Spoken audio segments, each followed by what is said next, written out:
सदाकांत जी और उनका पुत्र अमित आज फिर उदास बैठे थे, क्योंकि उनके पास अदालत से सम्मन आया था, जो किसी और ने नहीं बल्कि उनकी बहू रेवा ने भिजवाया था। सदाकांत जी बैठे बैठे अतीत में खो गए। उनका एक छोटा सा संसार था, वो पत्नी सावित्री और एकमात्र पुत्र अमित। जैसा नाम वैसा जहीन। हर कक्षा में अव्वल रहता था अमित। विज्ञान में काफ़ी रुचि थी उसे और वह डॉक्टर बनना चाहता था। सदाकांत जी के पास उतने पैसे नहीं थे, तो बेटे को पढ़ाने के लिए उन्होंने अपना घर गिरवी रख दिया। किसी को पता तक नहीं चलने दिया।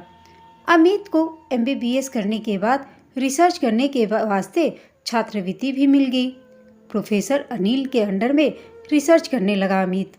प्रोफेसर को अमित अपनी बेटी रेवा के लिए हर तरह से सुयोग्य वर लगा, तो उन्होंने सदाकांत जी से इस विषय में बात की। रेवा भी देखने में सुंदर और लॉ की विद्यार्थी थी।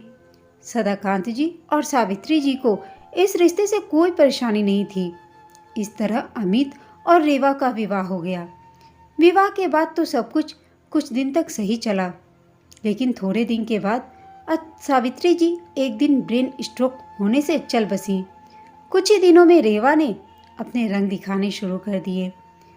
मैं यानी सदाकांत, मेरा घर में रहना बहू को बिल्कुल अच्छा नहीं लग रहा था, क्योंकि मेरे रहते उसके मित्र घर पे नहीं आ सकते थे।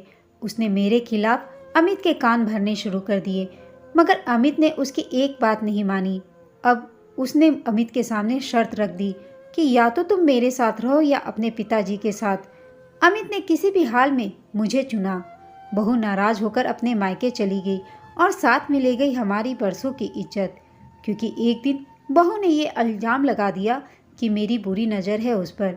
इसलिए उसने मजबूरी में घर छोड़ने का निर्णय लिया था। आज मुझे अदालत से सम्मन आया है कि मैं अपना पक्ष रखूं। मैं और मेरा बेटा समझ ही नहीं पा रहे हैं कि अब हमको क्या करनी चाहिए, अपनी बेगुनाही कैसे साबित करें। तभी मेरा एक पुराना दोस्त रुपेश, जो कि पेशे से वकील भी है, घर पर आया। हमने उसको सारी बात बताई तो उसने कहा, मेरे पास है तुम्हारी बेगुनाही का सबूत और मैं इसलिए ही आया हूँ। सदाकांत, तुमको याद होगा मैंने कुछ समय पहले तुमको फ़ोन किया था और तुमने यह कहकर कि बाद में बात करूँगा फ़ोन रख दिया था। हाँ हाँ याद है। तो सदाकांत जी बोले।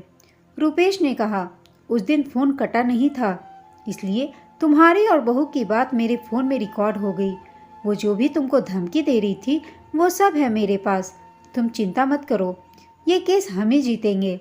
अगले दिन सदाकांत जी, अमित और रुपेश जी सबूत के साथ अदालत में पेश हुए और रुपेश ने दलीलों और सबूतों के आधार पर सदाकांत जी को इस विपत्ति से बचा लिया। उसी समय अमित ने रेवा और उसके पिता पर भी मानहानि का मुकदमा और तलाक की अर्जी भी डाल दी। मगर इस घटना ने हमको जीवन का यह सबक सिखा दिया कि हर व्यक्ति भरोसे के लायक नहीं होता और हर स्त्री उत्पीड़न के मामले में सदैव पुरुष ही दोषी नहीं होता। पुरुष भी उत्पीड़न का शिकार हो सकते हैं। दोस्तों, इस छोटी सी कहानी पर आपकी क्या राय है, कमेंट करके बताइएगा। साथ ही कहानी अच्छी लगी हो तो इसे लाइक, शेयर और चैनल को सब्सक्राइब अवश्य कीजिएगा।